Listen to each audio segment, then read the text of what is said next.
pain-free mapping with MongoDB. I'm Philipp. If you have any questions or comments, I'm happy after the talk to answer them or via Twitter, which is Rod13 of my last name. And I'm not from here, I'm from Vienna in Austria, where we have lots of fatty food, beautiful architecture, and beautiful women. Or probably not. Okay, and when I'm not working, I'm organizing some meetups in Vienna, and I work at a small company, and we make sure you get your stuff to the supermarket every day.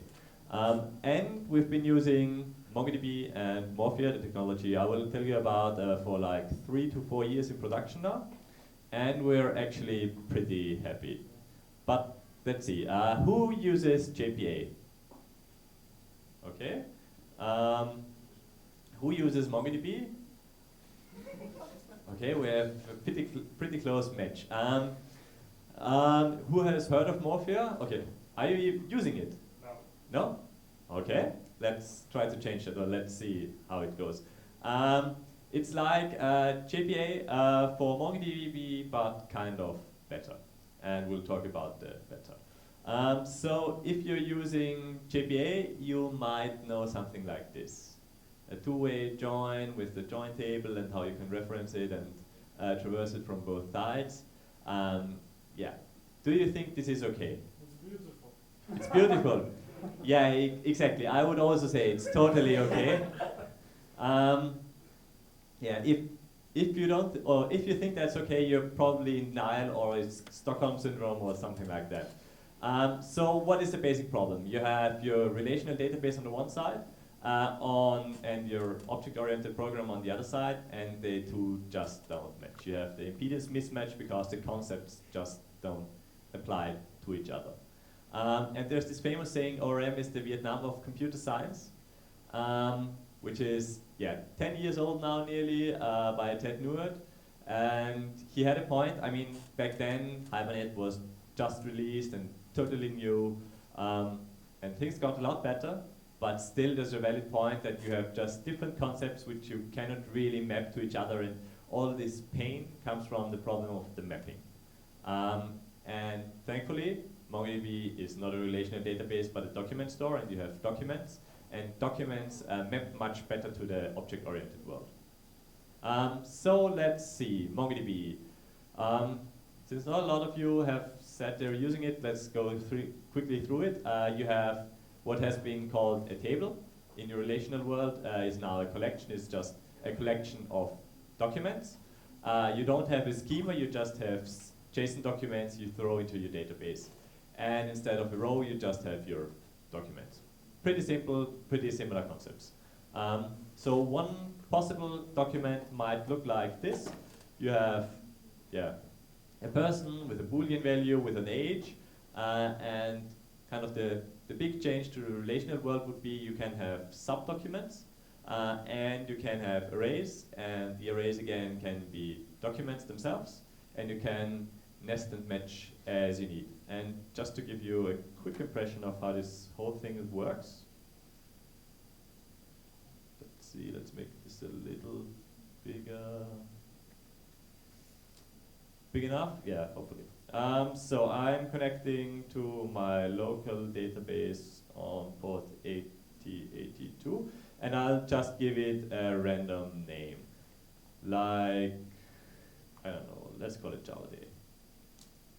And now I'm connected to JavaDay. I can show you there are not that many databases, and while I'm currently connected to JavaDay, the database doesn't exist.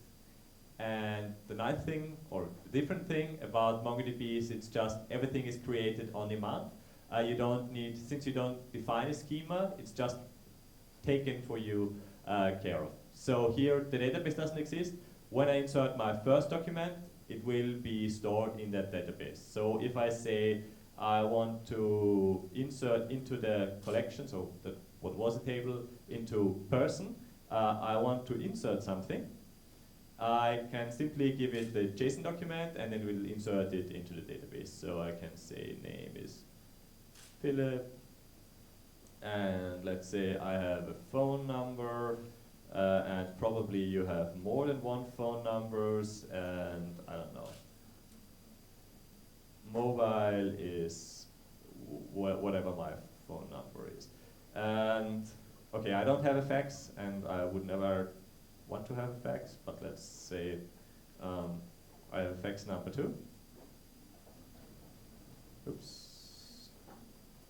And if I have got the nesting all right, this should insert correctly. But as you can see, you only learn to like SQL once you start using something else because of all the parentheses. But yeah, let's see. Okay, looks like it worked. So to extract the value, I simply say person, my collection, and now I can say find. Okay, and I get my document I've stored nicely structured out again. And since I store JSON into the database, to get the data out again, you're using JSON as well. So if I want to define like a where condition from the relational world, I would just say, okay, I want the document where name matches Philipp, and it should still find my document. And this is behaving properly, so it's case sensitive. Everything is UTF-8. You cannot define anything else. Everything is created for you automatically. So if I search for Philipp, nothing will be found. And now if I take another look at my databases, JavaDay should exist, right? And inside this database, I have a single collection, the one where I inserted the data, and all of the stuff has been created on the fly. Yeah, so the indexes, ignore them for the moment, and there's the person schema. And if I would say I want to create something new,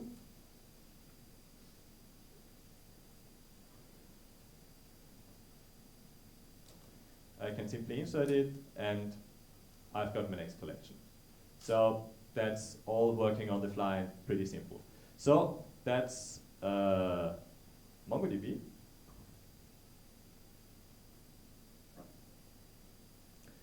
But let's get back. How do you actually interact with MongoDB from your application? So there is the basic Java driver, which is a lot like JDBC.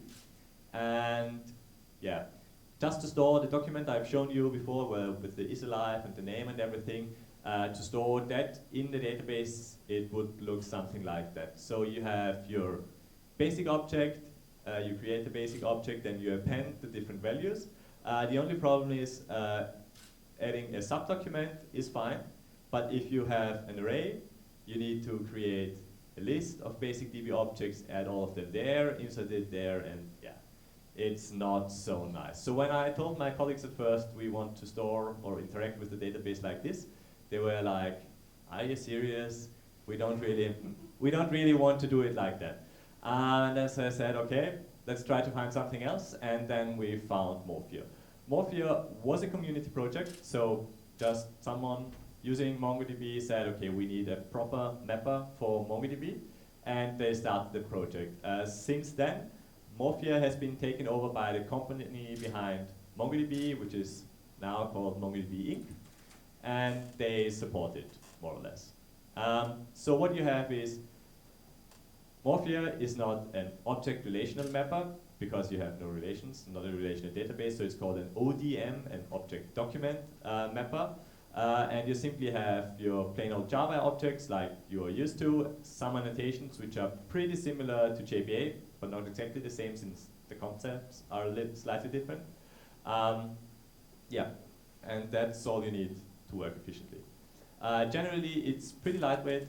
It's type saving and type preserving. So you don't need to do any weird casts or anything. What you store into it, you will get out just typed the right way.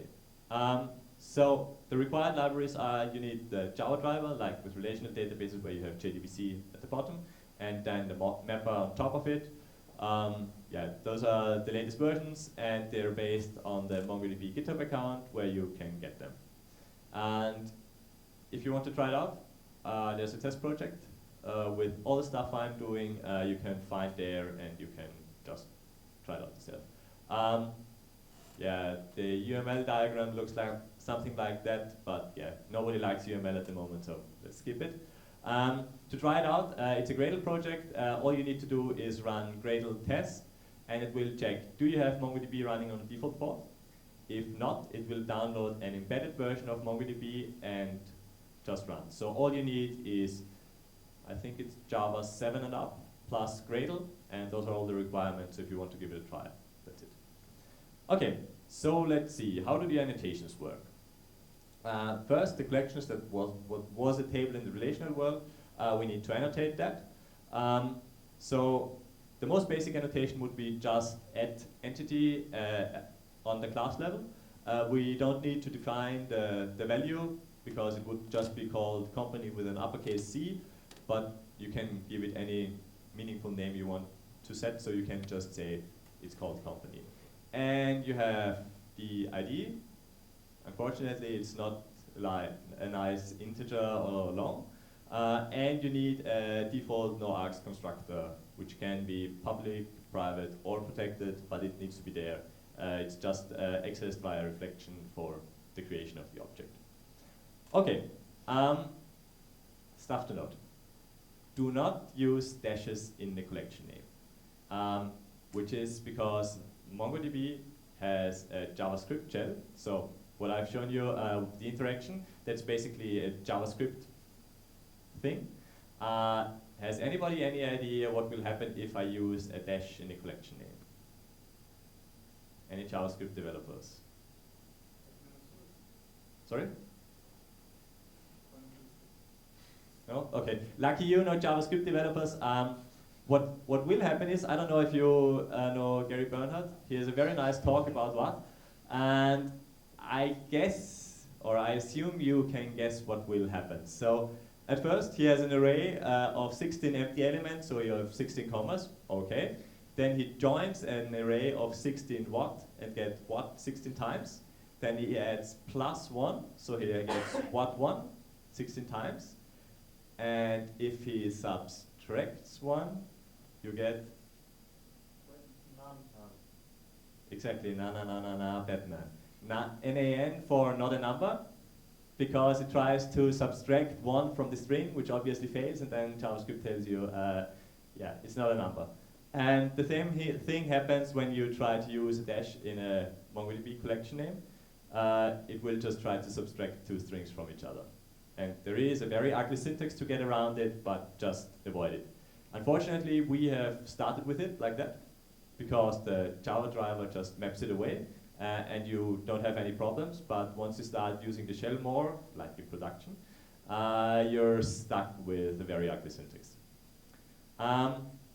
Do not copy the value attribute of the entity annotation, because in the relational world, you would get an exception pretty soon, because you have like one structure and a different structure, and since your table has some schema defined, if the data you want to insert has the wrong structure, you couldn't insert it, it would just fail. The thing here is, since you don't have a schema, you can just throw some arbitrary collections into the same document, some arbitrary documents into the same collection. So you could have your persons and, I don't know, your cars or whatever in the same collection, and nothing would hinder you because there's no schema. So be careful with that. And don't use ID as a string. Use the object ID, which is suggested, unless you really know what you're doing. Do you have any idea why there is no nice integer or long ID, like in a relational database? Because the ID here will be really ugly. It's like, I don't know, 20. No, it's not a UUID. It's slightly smaller than that. But it has an algorithm in the background how it's generated. It's a bit less expensive to compute than a UUID, but it's equally ugly and equally hard to type. Do you have any idea why? The idea of MongoDB is that you can easily distribute your data, and if you have like an increasing number, you would need to have a single instance handing out those numbers. And it's, on the one hand, kind of a bottleneck. On the other hand, you always need to have that instance available just to generate new numbers. And here it's just generated in a distributed fashion. Actually, the clients can generate a unique ID based on the connection they have to the database. So the trade-off is it's very ugly. Now, where does Morphia with MongoDB shine the most? I would say with polymorphism. So let's assume you have some really simple structure, like you have an abstract base class, an employee, and then you have two specifications, like you have a manager who can approve funds, and you have workers who have some kind of experience. Obviously, managers don't have any meaningful experience or don't need it. So if you want to store that into a relational database, you have kind of three options. Number one is you have a union table with probably many null values. So you would just have the table. All the fields just included in one of your concrete implementations would need to have a column, and you would need to have that in every row. Even if you don't have them, so you would have many null values. So if you have just two implementations, it's probably not so bad. If you have 10 implementations and many varying attributes, you will have like, yeah, your relational database will probably look like Swiss cheese because you have all these holes. So it's not so nice. What would be nicer, or what would be another way, is you have concrete instances. So you would have a worker table and you had a manager table, which works. The only problem is it will terribly fail if you want, or fail, but it's not so nice if you want to get all your employees. So if you want to get the names of all your employees, you will need to do a union just to get them out. Not so good. The third option would be you have the base table. So you have like your abstract class is the base table. And then for the concrete implementations, you have just subtables. But now every time you want to query a manager or a worker, you would need to do a join. And you can see while the ideas just don't match up. So while you have your inheritance in object orientation, you cannot really do that well in a relational database because it doesn't have the concepts. So let's see how, yeah, it's very painful. We'll try to take the pain away. Let's see how MongoDB does that. So we have, again, we call it just employee. The no class name stored false actually means store the class name of the actual class you're using inside the collection, so you can do the mapping back easily then. And we have, yeah, the name and the ID. And our concrete implementations don't need any annotations because every time you store a manager or a worker, they will just go into the employee. And what you then have in the database is just two documents, no null values, and kind of all the problems solved. Because you can get all the names of your employees from a single collection. You can just get the managers by querying for the specific class name. Yeah, and you don't have null values, so I think this matches the concept much better. The only problem is, what is if I want to refactor my class name or class structure? So even, as you can see, even if I rename a package, I will need to change that. Yep, there's no way around it. You can, on the one hand, you can turn it off and just add a custom enumeration, for example, just to query the stuff you want. Or, since you don't want to refactor your code later on too often anyway, you could just update the class name. Since there is no schema, there is no schema update, so this is the closest thing you will ever need to a schema update. So it's just like, okay, update that, and yeah, after refactoring, and it will work. Okay, so those were the collections. Now let's see how properties work. So if you don't add any information in, it's just the string first name will be just stored under string first name. What is nice if you want to rename a property, like it has been called last name, and at some point you decided, okay, it would be nicer if it's called surname. So what Morphia does for you, it looks into the collection and says, okay, is there an attribute surname? If yes, load that into the variable. If no, check is there an attribute last name, and if that exists, load it into the variable surname. But it will only write back under surname later on. So it's an easy way just to rename fields, and you don't need to worry about them. Yeah, you can use primitive types and object types. You can shorten attributes. So if you can have very long and well-speaking names in your code, but you can keep them short in the database. which is kind of important because since you don't have a schema, you will need to store the full name inside every document, which is expensive, especially for stuff like booleans. And yeah, I always try to use chainable setters because it's just much nicer to work with them. Okay, so stuff to do.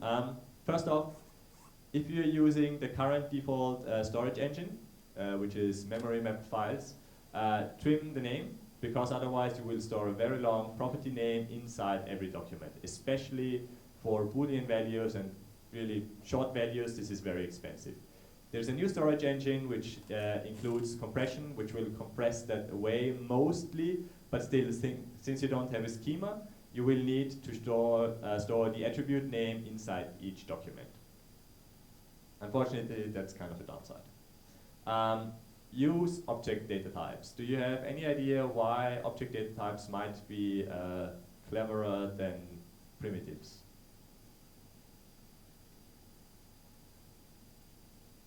Any ideas? What about empty values? Can primitives have null values? No, they have a...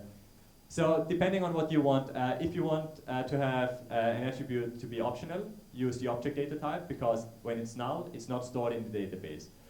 If you want to have it initialized to some value, like, I don't know, something, if it's not explicitly set, it should always be false, use the primitive data type because it will default to false. But primitives obviously cannot be left out. They're in every document since they're not null. Only null values can be excluded from the database. Yeah, provide chainable setters just to avoid having many ugly constructors, or use Lombok. Who uses Lombok? Who has heard of Lombok? Okay, just one? Okay, Lombok is kind of, if you've ever developed in C#, you don't need to write your default getters and setters, you just, yeah. So in Java, Lombok does that for you, you just annotate it. You just write on the attribute add getter and add setter, and the code will be created at compile time for you. And the same thing is you can have toString, you can hash code and equals and builder. So just to have nice way to create your objects, which can all be generated. You just need to annotate it on your classes or attributes, and you don't need to write as much code. So it's very nice, and it plays very well with Morphia. Indexes. The number one reason why relational databases are slow, and it's also the number one reason why MongoDB might be slow. So an index is like a B tree or a B plus tree, to be precise, where you have just specific attributes you want to query are stored in that extra data structure just to be able to query it faster. Works just the same as in relational databases, and just as in MySQL, you just have B trees. So the concept, if you use the MySQL, it's just the same. You can either annotate it on a specific field, like if you want to say the email is indexed, you can also say the email should be unique, which sounds like it would make sense. Sparse false says, okay, there can just be a single null value, otherwise you would have a collision on an empty attribute. So it really needs to be unique. Or you can say, I want to have a combined index, like on first name and surname, and then you would annotate it on the class level, where you simply say, I want to have an index, which is called name, on the fields surname and first name. And as you all know, it works like a phone book. If you want to search by surname and first name, it will work, or the index will help you. If you want to search for first name, the phone book won't help you and the index won't help you. Okay, one more thing why speed might be much better than in a relational database is the locking strategy. So in a relational database, you have kind of the pessimistic approach where you assume something will go wrong. So to avoid something going wrong, I will just lock my data before writing it. Then I will write the data, and then I will free the lock again. Which works. Only if you have many concurrent write operations, you will have many locks, and they will just block each other, and things might slow down considerably. MongoDB takes the opposite approach. It's like optimistic approach. It will go right, I assume it will go right, and I will just make sure if something goes wrong, you will know. So the approach is you add a version to each document when you write it, and whenever you write the document back, you can only write it if you have read the most recent version of that document. Otherwise, you will get an exception. Unfortunately, you need to handle that exception yourself. So all you need to do that's built into Morphia is you add long and annotate it with version. And inside, so no getter setter, nothing here. Inside your documents in the database, you then will have an additional attribute called version, which has a number. For example, here, it would look like this if you saved, or if you have saved the document for the first time.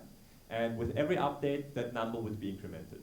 And you could only overwrite that document if you have the latest number, so the latest version read from it. So that's the optimistic approach. Something you lose with MongoDB are joins. Though you might not need them as much, because there are two things you can do. First, you can just embed subdocuments. So we've had the major document, and then we have had, for example, the phone number or something. Might be a subdocument. You can annotate that with add embed, so that will just be stored inside the same JSON document. Or you can reference something. Though this is not a reference like in a relational database, this is just a feature of the driver.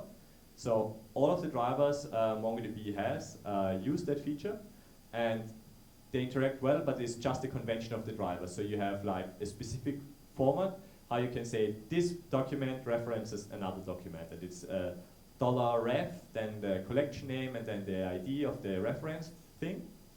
And this will be eagerly loaded by default. So if you load some document from the employee collection, and it references a company, it will load first the employee, then it will see, there's a reference, and then it will automatically fetch the company for you.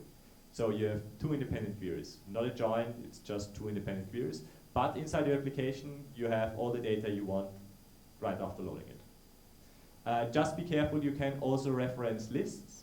And obviously, if you have like a list with 10 elements referenced, it will need 10 queries because each one is loaded independently. And if those elements then reference something again, you will have kind of a cascading read, and it gets very expensive quickly. Just be careful with that. We've had some, we didn't think about our loading patterns at first and had too many references, and then you would load one document, and in the end you would need 20 get queries just to get everything out of the database. Okay, so now we know how to annotate everything. Now we just need to query it again. So you have the concept of save or upsert. If you save something and it doesn't have the object ID, it's just created as a new document. If it already has an object ID, the MongoDB looks up, do I have in that collection another document with that ID? Then I will simply replace it. So there is no explicit update necessary. You just have the same ID, and the document will automatically be overwritten. Or if no matching ID is found, you will create a new document.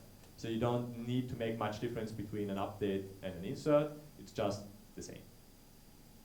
But you can do explicit updates for single attributes, for example. That's possible.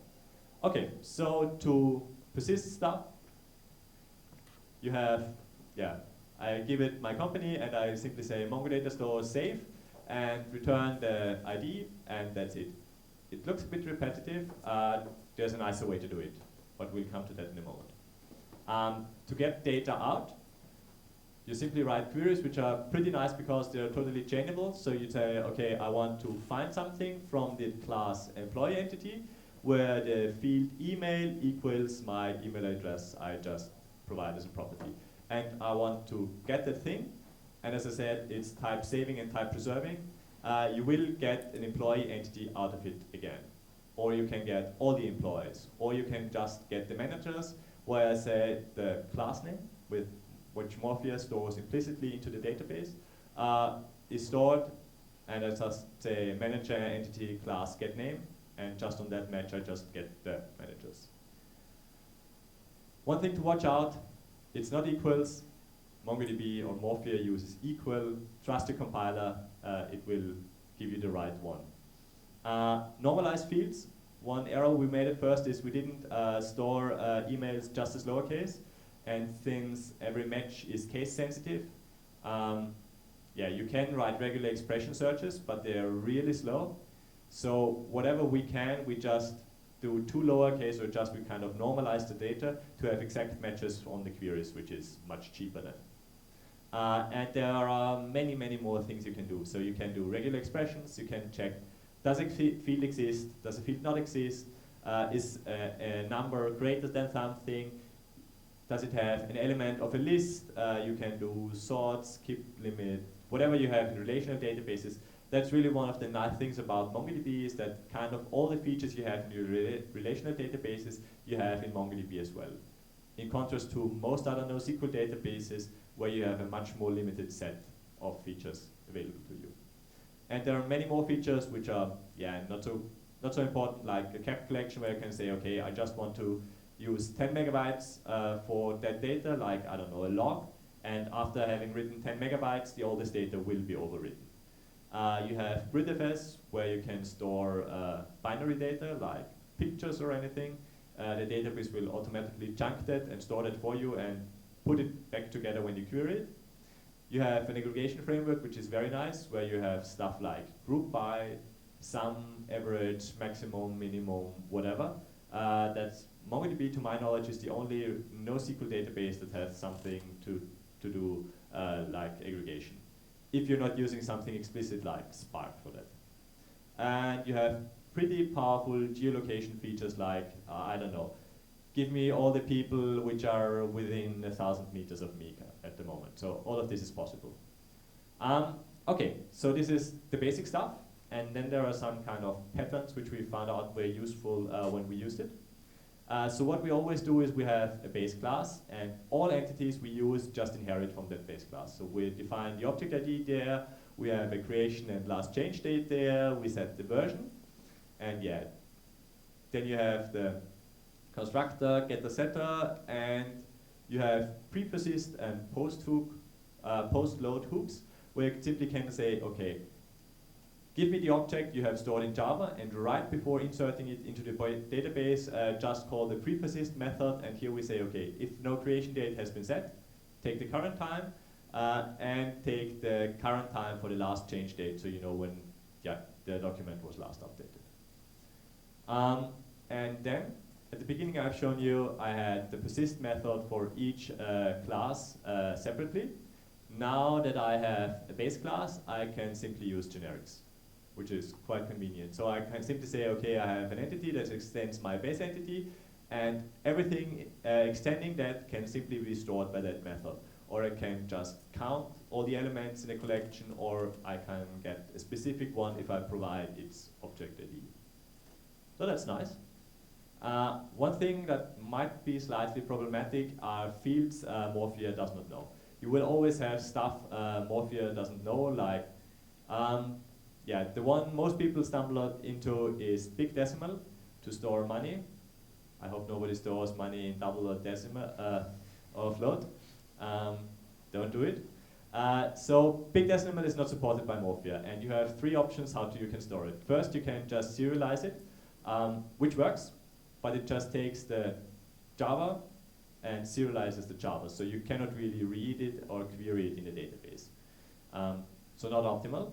What you can do is you can just say I have my big decimal salary, and then I store the string representation of that myself, which works, but is really ugly. So the general salary I annotate with transient, so it's not stored inside the database, and only the string version will be stored in the database. But yeah, you need to write for every for every class where you use it. You need to have the pre-persist and post-load, and there you need to say, okay, in the pre-persist, make it a string, and in the load, use the constructor just to get the string to a big decimal again. And you need to put that everywhere, and it's not really nice. What you can do instead is you can add a converter, where you can simply say, okay, this class just converts the data So it encodes and decodes it just the way it needs to be, and then you need to just register these converters, and it will automatically convert everything for you. So yeah, that's the big decimal example, but it's nothing fancy. It's just an encode and decode method, and it will do everything for you. Okay, more stuff. Besides Morphia, the second most widely used mapper is SpringDay MongoDB, which is officially supported by SpringData. If you're using, or if you're a SpringData guy, use it. It's very good. It's just as up to date as Morphia. So we are not really using the SpringData stuff for the other things. So we are pretty happy with Morphia, but if you're going into the repository world with SpringData, it's pretty nice. For unit testing, you can either have a separate process running, you can run it in an embedded fashion, or there is Fongo, which is fake Mongo, which will create, or they try to implement MongoDB in Java. Unfortunately, the implementation is not complete and we don't really trust it, so we don't use it. On the other hand, what is very nice, I always forget his real name because he's not called Evan or anything. He's one of the critter thing at the bottom, that he's one of the core committers to Morphia. He works at MongoDB. He's written something to get rid of strings, because you can see, like, this would be a query we've written, and then we would just search for bookmark or database. And if you refactor that field, that will break. And you won't know that it breaks because it's just a string. What critter does is it will generate at compile time all the fields you have, and then you can explicitly target those fields. So you can have criteria.bookmark, and you don't need to pass around any strings. So that is what critter does. It's pretty new, it's not so widely used, we don't use it yet, but it's available if you want to give it a try. Yeah, and then there's always the question, but is it fast? Both Morphia and MongoDB, and unfortunately it depends. My favorite representation of it is, yeah, the squid and the house cat can be very intelligent depending on the situation, and with benchmarks it's just always exactly the same.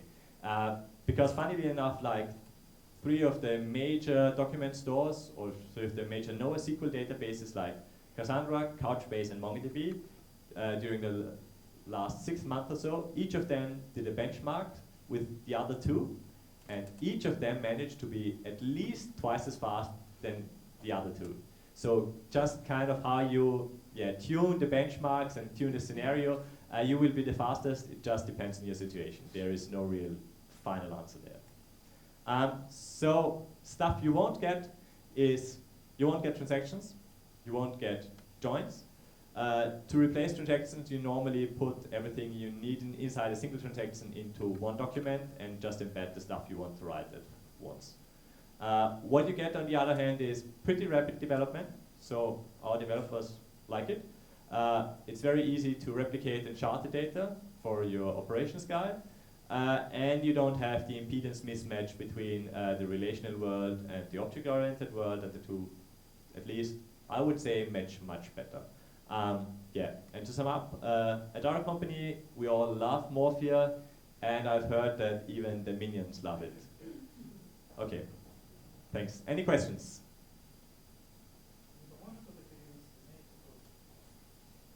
Вопрос такой, там был вопрос по нормализации данных, что нужно e-mail нормализовать.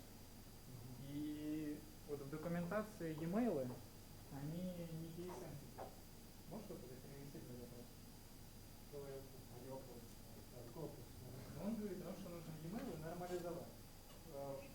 Should we normalize email addresses before putting You mean with 2 lowercase normalize, or? In documentation.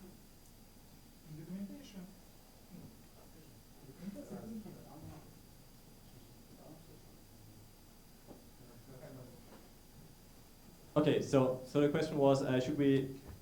I would be careful with the normalized stuff can. So there's the normalization from the relational world that you don't duplicate stuff. So we're talking about the lowercasing. Yeah. So we do it because there's just no value in having upper and lowercase. And the problem is, if you have upper and lowercase, you need to have regular expressions to search them. So it works, but it's very slow. It cannot use an index, and it's written in JavaScript, and it's single-threaded, and it's really slow, and I would avoid it if it's possible. There is now the full-text search capabilities of MongoDB. So if you need something more complex, where you have upper and lowercase and you cannot normalize it, that might be an option. So indexing is pretty expensive for that stuff, but it's definitely better than regular expressions. Вопрос в том, что в документации, то есть e-mail, допустим, если одна буква хотя бы будет большая, это разные e-mail. Вот в чем вопрос.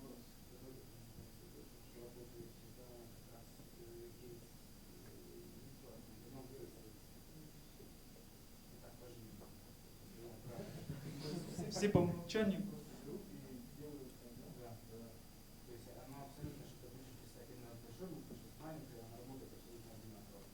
А вот еще там вопрос по...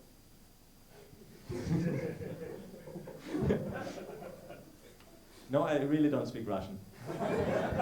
Sorry. Can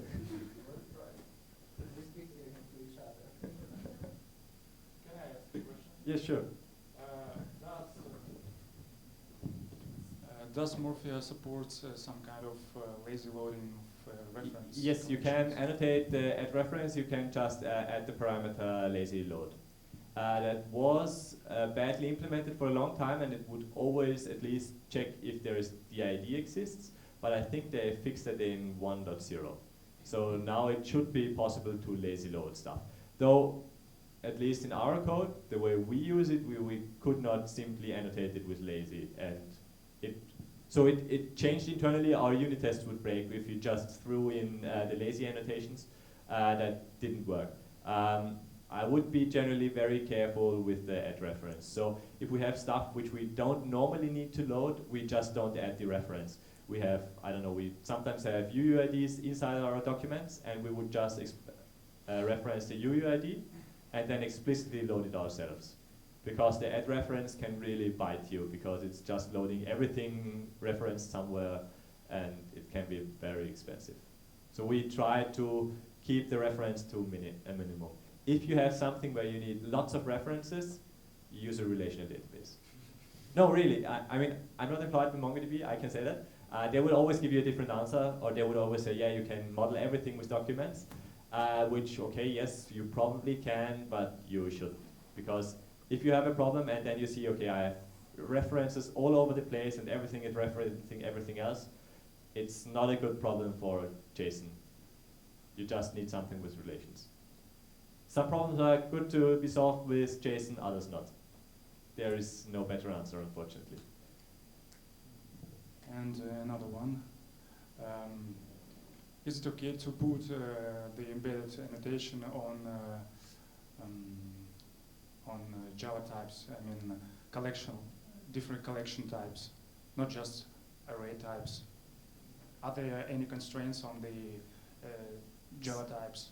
So for a simple list or so, you wouldn't even need an embedded, because it would be just stored as an array. That's mapped automatically. You can just, if you have another class and you want to embed that, you would need, so you don't even need to annotate the add embedded, because that would be the default action. But we always put it there just to be explicit, just to know, okay, here we embed this other object into this object, and it's then stored as one single JSON document. So that works.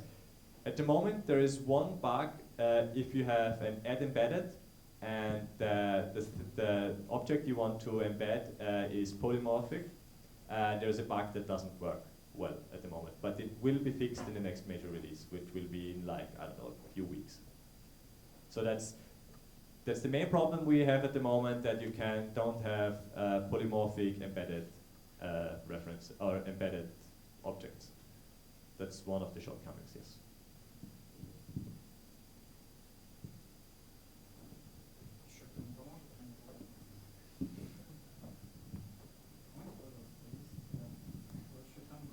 This one.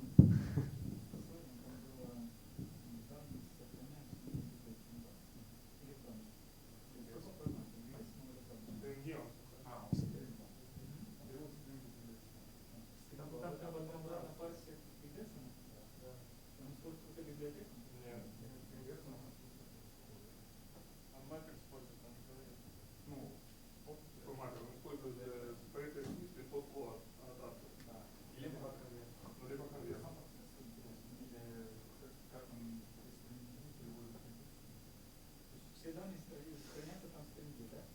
I got a question. This mapper that you explained, which converts big decimal to string and vice versa, how it works with queries? I mean, when you want to query like some number or compare some number.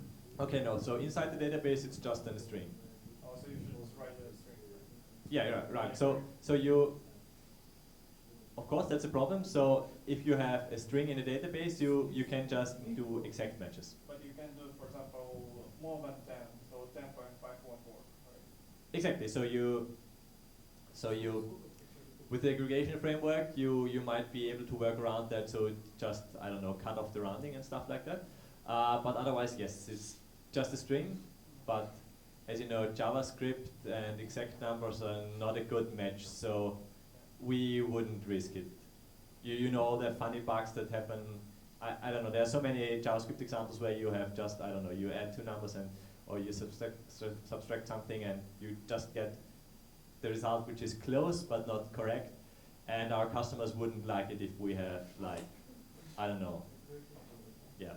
Even if it's just a very small amount, it just looks bad if you have bad rounding. And those who are using MongoDB, are you using SpringDay? Yes. Yes. How do you like it? Now, here's the question. Does Morphe support the aggregation framework completely? Yes. Support? Not in that way like MongoDB supports. Completely. So we're currently not using it too much. I mean, it is supported. There is a syntax. What features are you missing in particular? I don't remember for now, but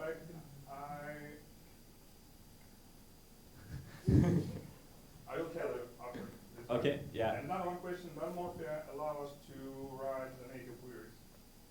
No, not really. For native queries, there's another project where you, what is it called? Django, exactly. Django is it where you just, but it's really ugly because you just write strings. Yeah. You have, I mean, yeah, you have the native queries just as requested, but you can always fall back to the, you can always fall back to the Java driver. So you can just from your Mongo object, you can just extract the Java driver and everything then you can do with the Java driver, you can do there as well.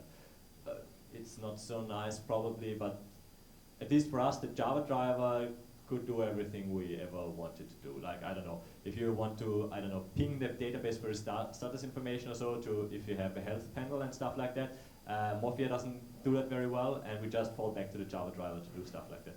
So that's our fallback. And if the Java driver doesn't support it, yeah, we're pretty much out of luck. Because I've seen other pretty big German companies who wrote their own mappers, and they were not good.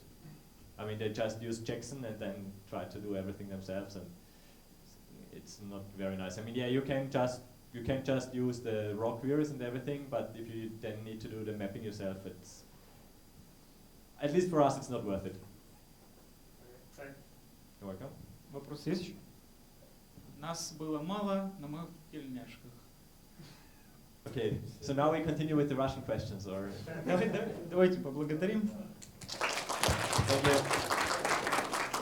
И теперь индивидуальные вопросы подойдем и зададим.